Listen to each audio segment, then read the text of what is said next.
అని బయటికి తీసుకొచ్చిన హిందూ మేనేజింగ్ డైరెక్టర్, ఒకప్పుడు ఎడిటర్గా పనిచేసిన శ్రీ ఎన్ రామ్ గారికి, రాజస్థాన్ పత్రిక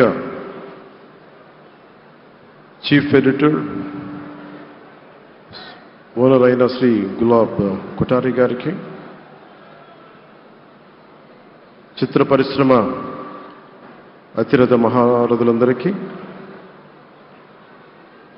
శ్రీ రామోజీరావు గారి కుటుంబ సభ్యులు, వారి అబ్బాయి శ్రీ సుమన్ గారికి, శ్రీమతి శైలజా కిరణ్ గారికి, శ్రీమతి విజయేశ్వరి గారికి, రామోజీరావు గారి మనవలకి మనమనాలకి ప్రత్యేకించిన హృదయపూర్వక నమస్కారాలు. ముఖ్యంగా ఆయనతో పాటు వెన్నంటే ఉన్న ఆయన ఈనాడు పత్రికా కుటుంబానికి, జర్నలిస్ట్ కుటుంబానికి,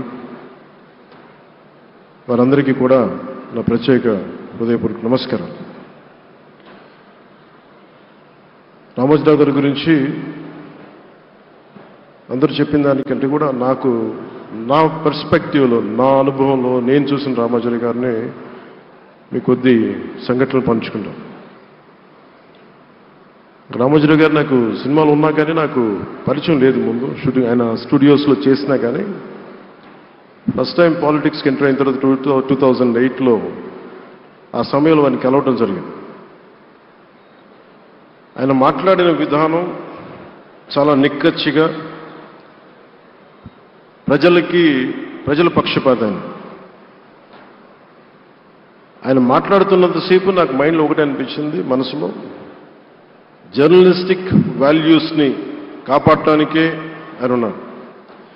ప్రజాక్షేమం, ప్రజా సంక్షేమం, ఈ పర్స్పెక్టివ్లోనే, ఈ కోణంలోనే ఆ చర్చ జరిగింది. నన్ను ఒకే ఒకసారి ఆయన 2019లో ఒక లంచ్కి ఆహ్వానించారు వారి కుటుంబ సభ్యులతోటి.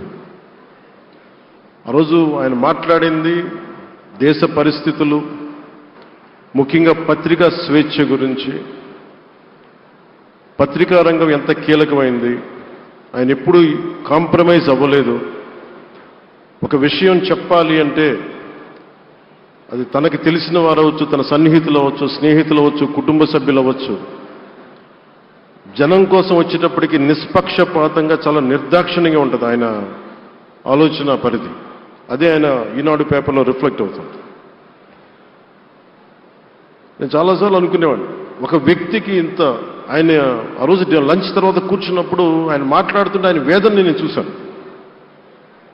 ఆయన నలిగిపోతున్నారు. నిజంగా పత్రికా స్వేచ్ఛ ఎంత అవసరం దేశానికి, ప్రజాస్వామ్యానికి ఎంత కీలకమైంది, అది ఆయన చెప్తుంటే ఆయన ఆవేదన నాకు అర్థమైంది. అలాంటి వ్యక్తి మీద ఎన్ని రకాల ఇబ్బందులు పెట్టారో మనందరికీ తెలుసు. ఒక పేపర్ ఒక్కటే నడపటం చాలా కష్టసాధ్యమైంది. కానీ దాంతోపాటు ఆయనకి నష్టపోవడానికి, జనరల్గా అలాంటి విలువలు, కమిట్మెంట్ ఉన్నవాళ్ళు మిగతా వ్యాపారాలు అంటే ఆయన్ని అన్ని రకాలుగా దాడులు చేయడానికి చాలా తేలిక. అలాంటి దాడుల్ని తట్టుకుంటూ యాజ్ ఎ జర్నలిస్ట్ ఆయన అన్కాంప్రమైజింగ్ యాటిట్యూడ్, అన్కాంప్రమైజింగ్ వాలర్, అవన్నీ ఆయన్ని నాకు చూస్తే చాలా చాలా ఆనందం వేసింది. ఆయన ఒకటే చెప్పారు నాకు, your upcoming political leader, I wish you all the best. నీ జీవితంలో నువ్వు కాంప్రమైజ్ అవ్వకు, what ever you believe in, నువ్వు ఏదైతే నమ్ముతావో దాన్ని త్రికరణ శుద్ధిగా చేయని చెప్పి ఆయన చెప్పింది నేను ఈ రోజుకి మర్చిపోలేను. అలాంటి మహానుభావుడు సంస్మరణ సభకి నేను ఈరోజు ఇక్కడికి రావటం, ఆంధ్రప్రదేశ్ ప్రభుత్వం భాగంగా నాకు నిజంగా చాలా ఆనందంగా ఉంది. రైట్ టు ఇన్ఫర్మేషన్ యాక్ట్ దారిలో చూస్తూ ఉంటుంది దాకా ఎగ్జిబిషన్లో 2008 రైట్ టు ఇన్ఫర్మేషన్ యాక్ట్లో అంటే ప్రజలకు ప్రతిదీ తెలియాలి, ప్రభుత్వంలో ఏం జరుగుతుంది, ప్రభుత్వం ఏం తీరుతలు ఎలా ఉంది అని. దానికోసం ఆయన అందరినీ కలిపి ఆంధ్రప్రదేశ్లో, ప్రత్యేకించి ఉమ్మడి ఆంధ్రప్రదేశ్లో ఆయన ఒక ఉద్యమకర్తగా కూడా వ్యవహరించారు. ఒక ఆర్టీఐ లాంటి థాట్ ప్రాసెస్ ఉండాలి అంటే ఒకటే ఉంటుంది, ఇది ఏమి జరిగినా ప్రజలకి తెలియాలి. ప్రభుత్వంలో ఉన్న రాజకీయ వ్యవస్థ ఏమి చేసినా ప్రజలకి తెలియాలి, వారికి అండగా ఉండాలని చెప్పి ఆయన చేసిన ఈ యజ్ఞం చాలా జటిలమైంది, చాలా కష్టమైంది. పత్రికా రంగంలో విస్తరించిందే కాకుండా సినిమా నిర్మాణ రంగంలో కానీ, స్టూడియోస్ కానీ, హోటలియర్గా కానీ ఇవన్నీ చాలా చేసి ఉండొచ్చు. కానీ ఆయన క్రక్స్ ఆఫ్ రామోజీరావు గారిది మోస్ట్ ఇన్స్పిరేషనల్ జర్నలిస్ట్. ఇందాక కొల్లూరు పార్థసారథి గారు చెప్పిన, ఇందాక అమరావతి నుంచి నాయ ఎమ్మెల్యే గారు మాట్లాడినా కానీ, పార్థసారథి గారు చెప్పినా కానీ ఆయనకి ఖచ్చితంగా ఒక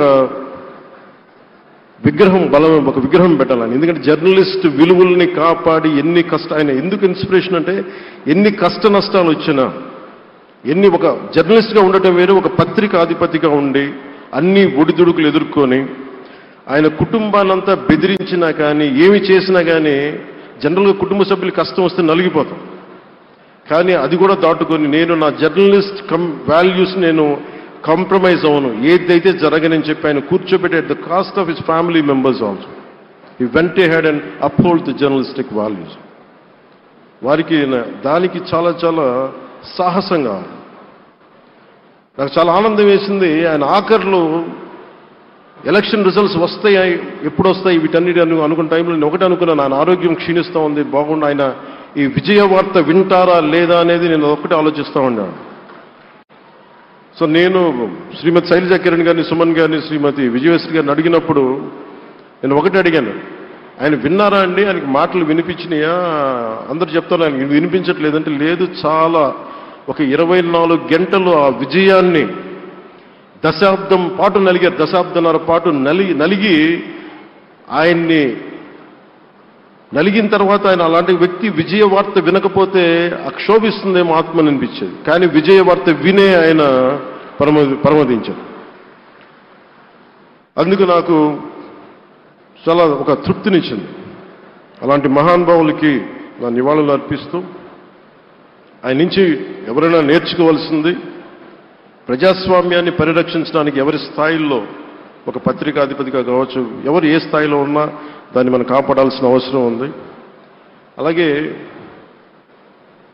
ఆయన జర్నలిస్టిక్ వారసత్వ ప్రవాహం అంటే ఉదాహరణకి ఈనాడు, ఈటీవీ తాలూకు ప్రజెంటేషన్ ఆఫ్ న్యూస్ చాలా న్యూట్రల్గా, అన్బయాస్డ్గా ఉండదు.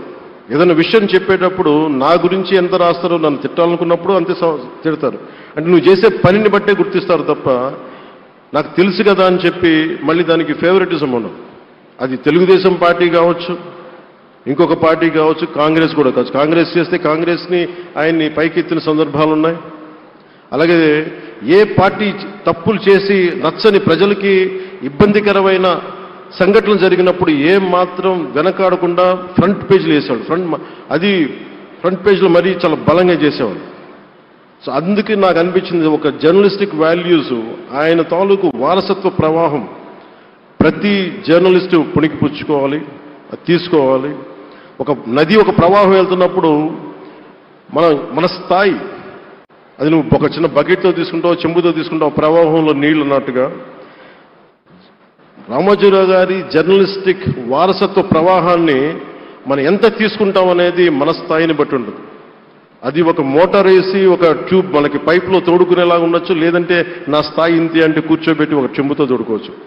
అలాంటి అపరిమితమైన ప్రవాహం, ఆగని ప్రవాహం, ఉధృతమైన రామోజీరావు గారి జర్నలిస్ట్ వారసత్వ ప్రవాహం ఈ రాష్ట్ర ప్రజలందరూ కూడా, తెలుగు ప్రజలందరూ కూడా దాని నుంచి మనకి ఒక స్ఫూర్తిని తీసుకోవాలని మనస్ఫూర్తిగా కోరుకుంటూ, నాకు అవకాశాన్ని ఇచ్చిన నా సహచర మంత్రివర్యులందరికీ, ఇక్కడికి వచ్చిన ప్రత్యేక ఆహ్వానితులుగా వచ్చిన జర్నలిస్ట్ పెద్దలందరికీ, పత్రికా ప్రతినిధులందరికీ, ఇక్కడికి వచ్చిన అతిథులందరికీ, విశిష్ట అతిథులందరికీ ప్రత్యేకమైన ధన్యవాదాలు తెలియజేసుకుంటూ, కృతజ్ఞతలు తెలియజేసుకుంటూ సెలవు తీసుకున్నాను. జై Hind. Thank you honourable deputy chief minister గారు. ఒక మనిషి నుంచి ఎంత ఇన్స్పిరేషన్ తీసుకోగలిగితే మనకు అంత పుష్కలంగా ఒక దిగ్గజం లాంటి మహావ్యక్తి రామోజీరావు గారు అని చెప్పారు ఆనరబుల్ డెప్యూటీ సీఎం గారు. మరి అదేవిధంగా తండ్రి అడుగుజాడల్లో, తండ్రి బిల్డ్ చేసిన ఎంపైర్ని ఒక లెగసీగా తీసుకుంటూ ముందుకెళ్ళాలి అంటే అదొక పెద్ద ఛాలెంజ్. దాన్ని తూచా తప్పకుండా ఫాలో అవుతూ అదే డ్యూటీ, డిసిప్లిన్ అండ్ డివోషన్తో మొత్తం ఫ్యామిలీని, ఎంటైర్ ఎంపైర్ని ముందుకు తీసుకెళ్తున్నటువంటి ఎండి ఈనాడు కిరణ్ గారు, కుటుంబ సభ్యులు అందరి తరఫు నుంచి వారు మాట్లాడవలసిందిగా సవినీయంగా రిక్వెస్ట్ చేస్తున్నాం.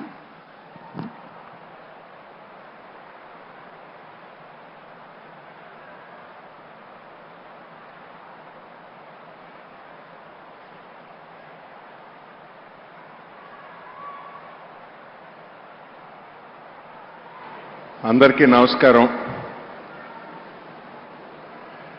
ఆంధ్రప్రదేశ్ ముఖ్యమంత్రి గౌరవనీయులు శ్రీ నారా చంద్రబాబు నాయుడు గారికి, ఉప ముఖ్యమంత్రి గౌరవనీయులు